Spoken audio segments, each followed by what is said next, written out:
cette dernière conférence, nous allons parler de l'écoute pour répondre aux besoins d'aide. Et pour ce faire, je suis accompagnée de Isabelle Duru. Vous êtes coordinatrice de l'association de soutien aux soins palliatifs. Bonjour. Nous sommes accompagnés aussi de Léa Bergenat, qui est responsable du service d'aide de l'ADAPA. Bonjour à vous. Aurélie Mercier, qui est directrice de la Pergolin, qui est l'EHPAD de Bourg-en-Bresse, un des EHPAD de Bourg-en-Bresse, et Aline Bayard, qui est présidente de France Alzheimer. France Alzheimer, et vous m'avez dit également, et maladies apparentées, hein, pour être plus large et plus précis. Merci à vous. Isabelle, quand on a préparé un petit peu cette rencontre, vous vous êtes rendu compte que vous aviez un point commun donc à la base de vos activités respectives dans vos associations. Dans le domaine de la santé, c'est la qualité de l'écoute. Oui, c'est ça. Alors, je vous laisse prendre le micro pour qu'on vous entende bien. L'association de soutien aux soins palliatifs existe depuis une vingtaine d'années, forme et encadre des bénévoles spécialisés dans l'écoute de personnes en fin de vie ou de personnes endeuillées. Donc l'écoute est au cœur de notre activité, mais nous sommes aussi partenaires d'autres partenaires de santé dans le milieu de la santé. Et on a trouvé utile de s'allier pour participer à cette présentation. Un couple qui a contacté la Pergola a bien voulu se faire filmer pour illustrer la façon dont on peut intervenir. Dont l'écoute est un fil conducteur finalement entre vos activités respectives. Voilà. Donc ça. pour ce faire, vous êtes venu avec une vidéo. C'est ça. Voilà. Donc on va peut-être lancer la première vidéo du coup. Bonjour, je m'appelle Nicole. Mon mari a la maladie de Parkinson plus un AVC. La maladie évolue, donc ça demande une prise en charge de plus en plus importante. Moi, je m'appelle Jacques. Je suis le conjoint de madame, Nicole. C'est bien. Et puis, elle a du mal à supporter tout ça parce que ça fait beaucoup. Mon mari fait quelques courts séjours dans un établissement spécialisé.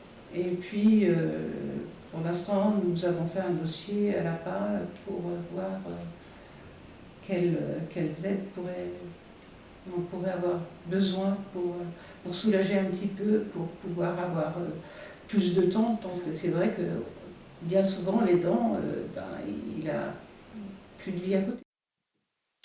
Témoignage poignant, hein, c'est pas simple. Léa Bergenat, donc vous êtes responsable du service d'aide de l'ADAPA. Parlez-nous de l'APA, justement. Alors effectivement, Nicole, dans son témoignage, nous parle de l'APA, allocation personnalisée d'autonomie. C'est une aide financière qui est attribuée aux personnes de plus de 60 ans selon leur degré de dépendance. Mais il existe plein d'autres types d'aides. Alors à l'ADAPA, c'est une association départementale qui a pour vocation d'aider les gens à vieillir chez eux, à domicile. On se sert à l'ADAPA, mais comme mes collaboratrices, on se sert de deux parties de notre corps. Alors la première, c'est les oreilles, et puis la deuxième, c'est les tripes. Pour les oreilles, c'est tout au long du parcours de la personne accompagnée qu'on met en avant finalement des qualités d'écoute. Au début, elle arrive pour se renseigner et on se doit de l'orienter sur les différents types d'aides. On parle de l'APA ici, mais il y a beaucoup d'autres aides financières qui existent et on écoute d'abord le besoin et on oriente en fonction des possibilités. Ensuite, à domicile, pour la première rencontre, on se doit aussi d'écouter les habitudes de vie. C'est très intrusif d'intervenir à domicile dans le quotidien des gens. Et si on ne fait pas en fonction de leurs habitudes de vie, je prends un exemple, quelqu'un qui se lèverait à 9h, à 8h, à 7h ou à 10h, eh bien, nous adapterions nos interventions. Et puis, tout au long du parcours, on essaye d'adapter aussi le besoin qui a été évalué avec les attentes. On a pu évaluer un besoin d'aide à la personne sans pour autant que la personne soit prête à ce qu'on l'aide à faire sa toilette. Donc il y a toujours aussi un respect de ce que souhaitent les personnes et de ce qu'on a pu entendre de leur histoire de vie et de ce qu'elles sont prêtes à accepter pour le moment. Alors pour ça, les aides à domicile sont les mieux placées, sont vraiment au cœur du système et elles sont de vraies veilleuses pour que l'accompagnement se passe au mieux. Et puis après, quand la situation est trop dégradée ou quand les personnes ne sont plus en sécurité, eh bien c'est à ce moment-là qu'on passe le relais aux établissements. Alors justement, on a avec nous donc Aurélie Mercier, vous êtes directrice de la Pergola qui se trouve à Bourg-en-Bresse. La rencontre avec les familles, eh bien, elle commence d'abord aussi par l'écoute. Tout à fait. Moi, j'ai vraiment envie de rebondir sur ce témoignage puisque la dame qu'on appelle Nicole est arrivée chez nous un petit matin avec beaucoup de choses à porter, beaucoup de fatigue. Et la première chose que j'ai fait, c'était ça en fait. J'ai pris le temps de l'écouter, de recomposer la situation avec elle, de lui dire, de lui proposer un champ des possibles. L'EHPAD, c'est pas toujours ce qu'on imagine. Voilà, il faut oser un jour franchir une porte pour se dire qu'à l'intérieur, nous sommes des humains bienveillants, prêts à vous écouter. Vous disiez même tout à l'heure qu'on pouvait en ressortir. Et en plus, on a le droit d'en ressortir, tout à fait. On rentre, C'est important, voilà, c'est important. on vient visiter. Si ça nous plaît pas, on repart. Aucun souci, rien. C'est tout sauf une prison. Voilà. Donc en fait, elle est venue. Voilà, la première fois que son mari est venu à la Pergola, elle a fait un court séjour de 5 jours où elle est venue tous les jours pour le rassurer et se rassurer. Et elle a tout de suite trouvé un grand confort quand même parce que ça a permis de mettre un répit dans son quotidien. Maintenant, c'est quelque chose qu'elle fait régulièrement. Elle nous sollicite avant de craquer alors qu'elle était allée au bout de ses limites la première fois. Et j'ai envie de dire en fait que ça, c'est l'histoire de Nicole. Mais des histoires comme ça, en fait, on en a au quotidien. On connaît tous des gens qui sont en train de s'épuiser, qui auraient besoin de choses. Et en fait, on est là, alors que ce soit la Pergola ou pas. Et je crois que le débat, il n'est pas dans ma résidence. Le débat, il est oser franchir les portes d'un établissement quel qu'il soit, oser appeler une association. On est tous là pour vous, pour prendre soin de vous et vous écouter. Et il n'y a rien à en perdre, à part accepter un petit peu de temps éventuellement, mais sinon, ça peut être que du positif pour vous. Et une des pires configurations que je trouve, c'est quand on n'a pas quand on n'a pas osé passer ce cap et qu'on doit tout gérer dans l'urgence et que la personne se retrouve hospitalisée.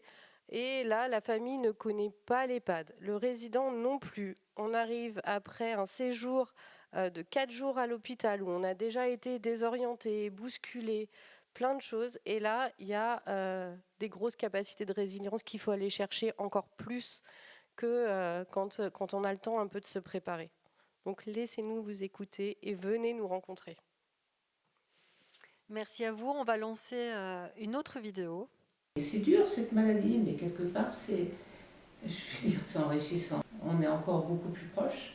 On avait l'habitude d'être pratiquement, enfin, mis à part quand on allait travailler, mais on était quand même toujours ensemble. Donc, mais là aussi on est ensemble, mais on vit autre chose. Ouais.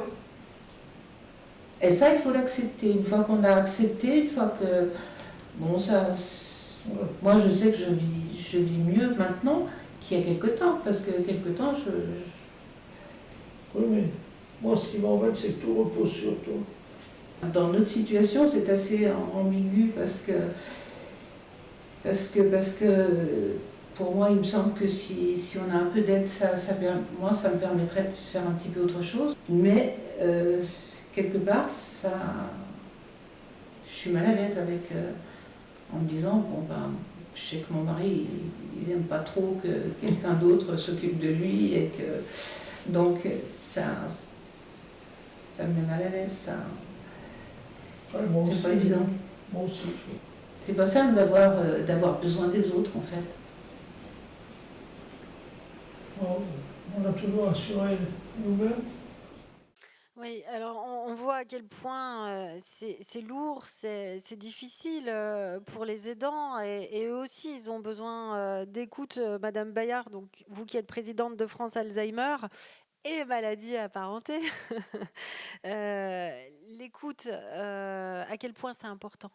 Comme on vient de l'entendre, effectivement, ces maladies neurodégénératrices, elles perturbent déjà la personne qui en est atteinte et en fait tout son environnement.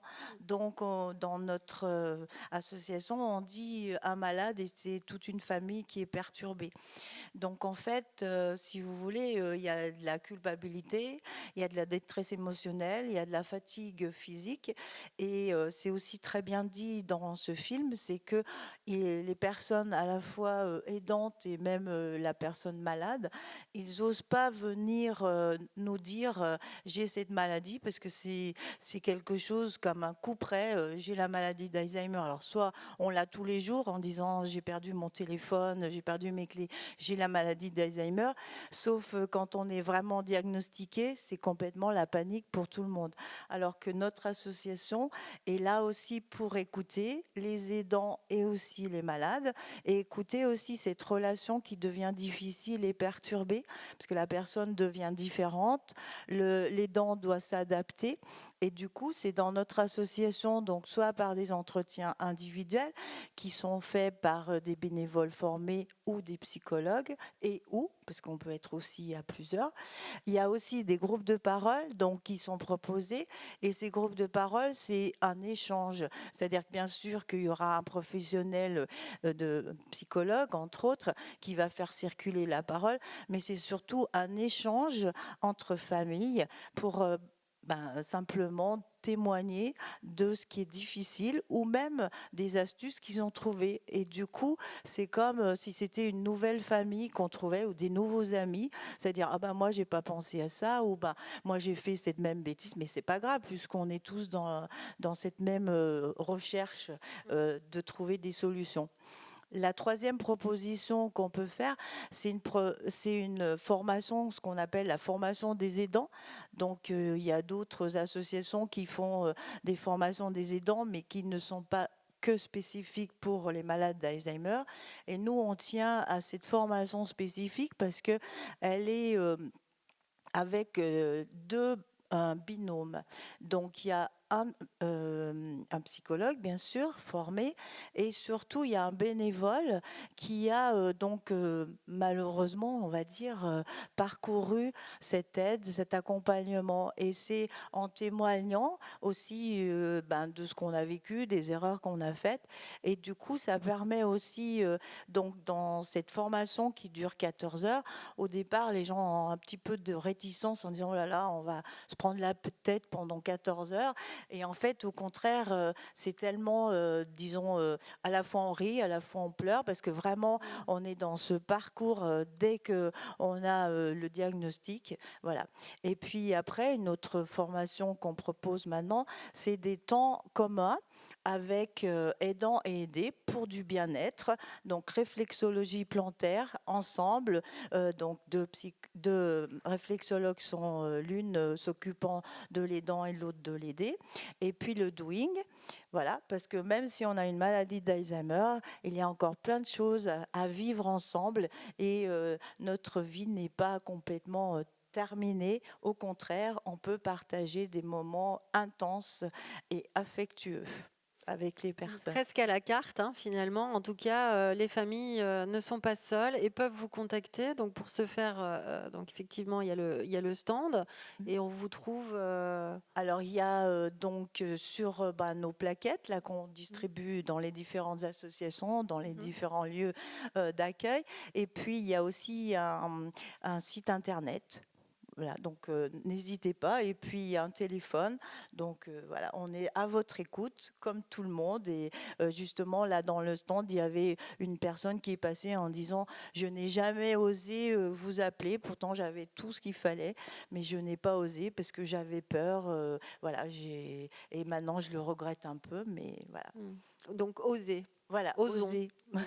Et puis on Osons est là téléphoner. pour écouter. Voilà, donc il n'y a pas d'obligation non plus de partage. On peut simplement se renseigner et aller plus loin. Voilà, si le besoin s'en fait ressentir. Ce que je vous propose, c'est d'écouter la fin du témoignage. Merci. Certains organismes sont à l'écoute quand même des aidants. Et puis nous permettent de faire le point, de regarder ce qu'on a besoin. Il semble au début qu'on arrive toujours à pouvoir gérer en disant, en plus on se sent un petit peu coupable de demander de l'aide quelque part. Mais il ne faut pas non plus trop s'épuiser parce que ce n'est pas bon ni pour l'aidant ni pour la personne malade. De quel organisme on aurait besoin pour aller maintenant, là, pour nous écouter, pour nous aider? Bon. Un organisme qui en s'occupe. Avec sa maladie, maintenant, c'est ponctuel en fait. Il y a des jours, il y a des périodes où ça gère un tout petit peu, ça va pas trop mal. Puis d'autres périodes où ça va plus. Donc c'est difficile de trouver juste au bon moment quelqu'un qui peut intervenir. Le problème, c'est d'avoir de l'aide, mais une aide qui soit acceptée par tout le monde. Voilà, encore une fois, témoignage très touchant du parcours de ce couple.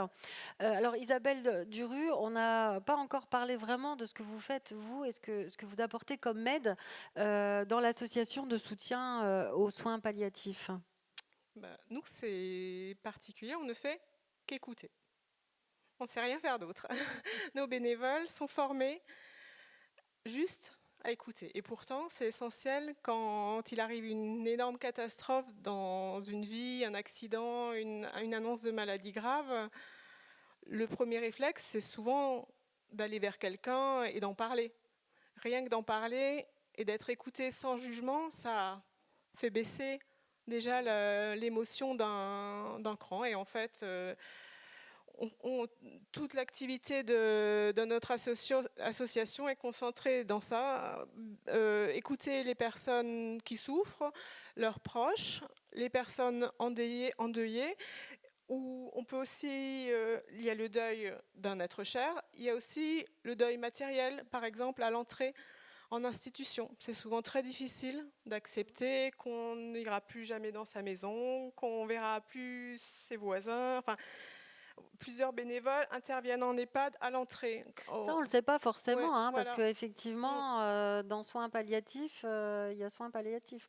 Donc, Voilà, on a l'impression que ça va être quand même très compliqué. Donc, quand on vient vous les voir... soins palliatifs, ça veut dire mort, on est bien d'accord. Mais ça, c'est un tabou, on n'en parle pas. On n'en parle pas, exactement. Et je vous ai bien écouté aussi, parce que tout à l'heure, vous avez dit quelque chose de très juste, et qu'on retrouve d'ailleurs chez vous aussi. C'est-à-dire que souvent, les personnes qui viennent vous voir, c'est parfois un peu tard. Alors qu'elles auraient pu recevoir cette aide, comme dans le témoignage de ce couple, bien avant. Est-ce que vous pouvez nous expliquer ? Oui, c'est ce qu'on a conclu de nos rencontres. Les thèmes qu'on aborde, qui touchent nos différentes structures, font peur. Donc on peut comprendre qu'on ait du mal à nous aborder. Et justement, cette communication, c'est pour montrer qu'en fait, on est des humains empathiques. C'est pas parce qu'on appelle les soins palliatifs qu'on va mourir demain. Nous sommes des écoutants. Nous ne sommes pas des soignants en soins palliatifs, mais être écouté quand il arrive une catastrophe... une personne ordinaire formée peut très bien le faire, et ça peut aider. Donc, en quelques mots, je vais vous expliquer comment il y a un cadre très sécurisant pour nos bénévoles et qui garantit une certaine qualité dans l'écoute. C'est-à-dire que nos bénévoles sont d'abord participent à un entretien pour voir s'ils ont la solidité psychologique suffisante pour écouter tout ça. Ensuite, il y a une formation théorique d'environ 50 heures. Interviennent tous les participants du secteur. Puis, une fois qu'ils sont validés, qu'ils sont d'accord pour démarrer, après avoir fait des stages, ils intègrent l'association. Tout au long de leur vie de bénévole, on propose de la formation continue et ils ont obligation aussi d'assister à des groupes de parole, d'intervenir dans le cadre de groupes de parole. Donc c'est vraiment un cadre quand même sécurisant. C'est quand même pas anodin d'écouter des personnes qui souffrent. Voilà, donc les établissements, on intervient sur l'ensemble du département, la SSP. Donc dans les EHPAD, dans certains services hospitaliers, à Fléria, à Convert avant le Covid, et dans des unités de soins de longue durée, comme à l'Hôtel Dieu, donc, et aussi à domicile, en fonction, n'importe qui peut faire appel à nous. On a un site internet, des plaquettes sur le stand. Comme pour France Alzheimer, n'hésitez pas donc à taper sur internet association de soutien aux soins palliatifs pour trouver votre numéro de téléphone et vous contacter. Voilà, c'est ça. Pour trouver l'écoute. Voilà. Et du coup, c'est vrai que c'est le fil rouge de nos différentes activités, mais... Ah, je t'ai perdu le fil. Ah, vous allez le retrouver. Voilà. Je voulais dire... Voilà, je sais pas.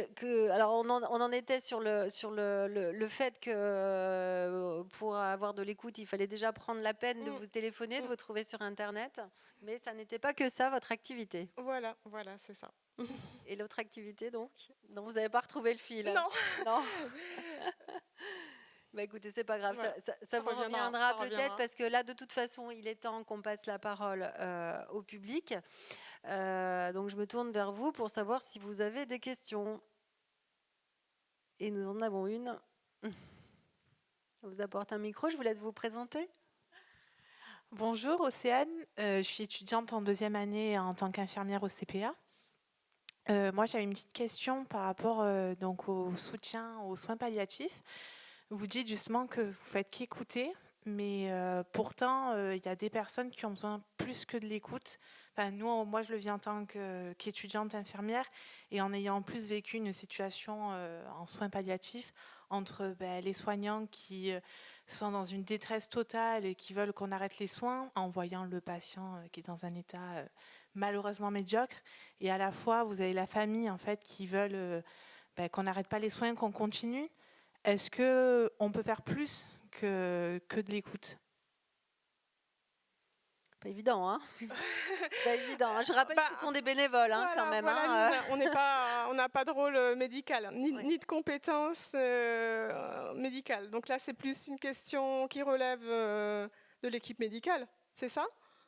Oui, mais en fait, dans votre association, à part écouter, vous ne pouvez pas agir? On peut interpeller des intervenants, quoi. Effectivement. Oui. Si on se retrouve face à une personne à domicile et on se rend compte qu'elle n'a pas les soins adaptés, on connaît les réseaux, l'équipe mobile de soins palliatifs qu'on peut alerter, mais nous ne sommes absolument pas formés aux soins. Mais oui, ça revient, c'est ce que je voulais dire. On se connaît, et ça, c'est vraiment, plus on se rencontre et plus on a de pions dans le filet des personnels de santé, plus c'est intéressant. Nous, par exemple, comme notre nom, comme il contient soins palliatifs, ça fait peur, mais on a délibérément choisi de le garder parce que parfois on pêche comme ça des personnes en détresse qui ont des demandes tout à fait d'ordre médical et à qui je peux dire, voilà, en fait, il y a l'équipe qui sait que l'équipe mobile de soins palliatifs de Fléria intervient dans un rayon de 35 km. J'ai répété ça des dizaines de fois. Ah bon, mais on peut faire appel à eux, voilà. Donc on a cette connaissance, pas la compétence, mais en tout cas la connaissance pour faire passer aux personnes adaptées. Fléria, pour ceux qui ne savent pas, c'est le centre hospitalier de Bourg-en-Bresse, puisque c'est comme ça qu'on l'appelle maintenant, le centre hospitalier de Bourg-en-Bresse. Il y a un réseau sur tout le territoire, quoi. En tout cas, l'équipe mobile intervient dans un rayon de 35 km. Voilà, donc je rappelle effectivement que vous êtes des bénévoles, que vous êtes formés, mais que vous pouvez mettre en relation, mais pas agir effectivement à la place de l'équipe médicale. Merci à vous en tout cas. Est-ce que vous avez d'autres questions? Il nous reste... Oui.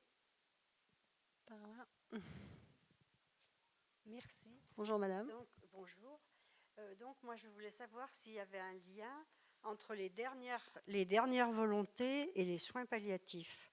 Si les dernières volontés c'était uniquement le corps médical, les médecins, ou il y a un lien aussi à faire avec les soins palliatifs.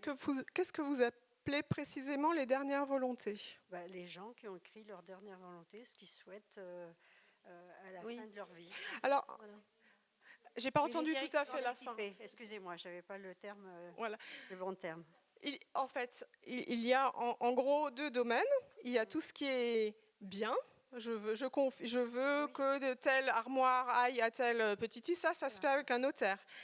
Et dans ce qui est le domaine médical, le document à rédiger, ce sont les directives anticipées qui disent en situation de fin de vie, si je ne peux plus...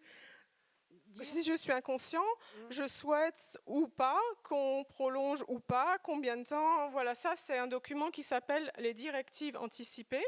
C'est médical. Qui est? Qui fait appel au médical. Voilà, qui fait appel au médical. C'était sur ce point-là, votre question. Oui. Est-ce que ça répond à votre question? Oui, tout à Donc, fait. notre association organise des ateliers pour vous aider à les rédiger. D'accord. Si c'est voilà, c'est sur Au dernier moment, les patients, c'était la question quand même, est-ce qu'il y avait un lien entre le médical et les personnes qui sont présentes et qui écoutent pour les soins palliatifs? Excusez-moi, j'ai pas. Alors, si je comprends bien, c'est-à-dire que quand on veut donner ses dernières volontés, est-ce qu'on peut passer par vous pour faire le lien finalement? C'est ça, hein, c'est pour faire le lien soit avec le médical, enfin en tout cas essentiellement avec le médical. Après, nous, ce que l'association vous invite à faire, c'est à les rédiger. Ensuite, ce document, il faut en garder un exemplaire sur vous, en donner un à votre médecin traitant et informer vos proches. Ma question, elle concerne essentiellement la fin de la vie, enfin du patient en fin de vie qui peut parler ou ne pas parler. Alors, je crois que ça rejoint un petit peu ce qu'on disait tout à l'heure, c'est que finalement, dans ce que nous disent nos intervenants là, c'est n'attendez pas la dernière minute. Voilà. Prenez, voilà, ça ne tue pas d'en parler, ça ne tue pas de s'y préparer. Voilà, et contactez les associations, ceux qui peuvent vous aider le plus longtemps possible en amont, de façon à avoir cet accompagnement et le plus longtemps possible. Voilà. Merci. Exactement. On peut faire appel aussi à la personne de confiance. Est-ce que vous vouliez poser aussi une question? Il nous reste quelques secondes.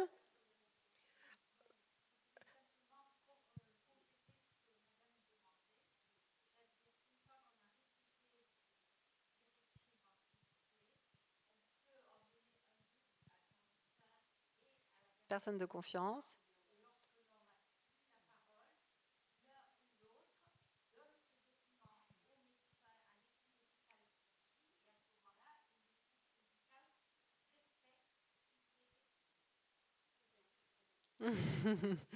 Bien, écoutez, en tout cas, merci pour ces précisions.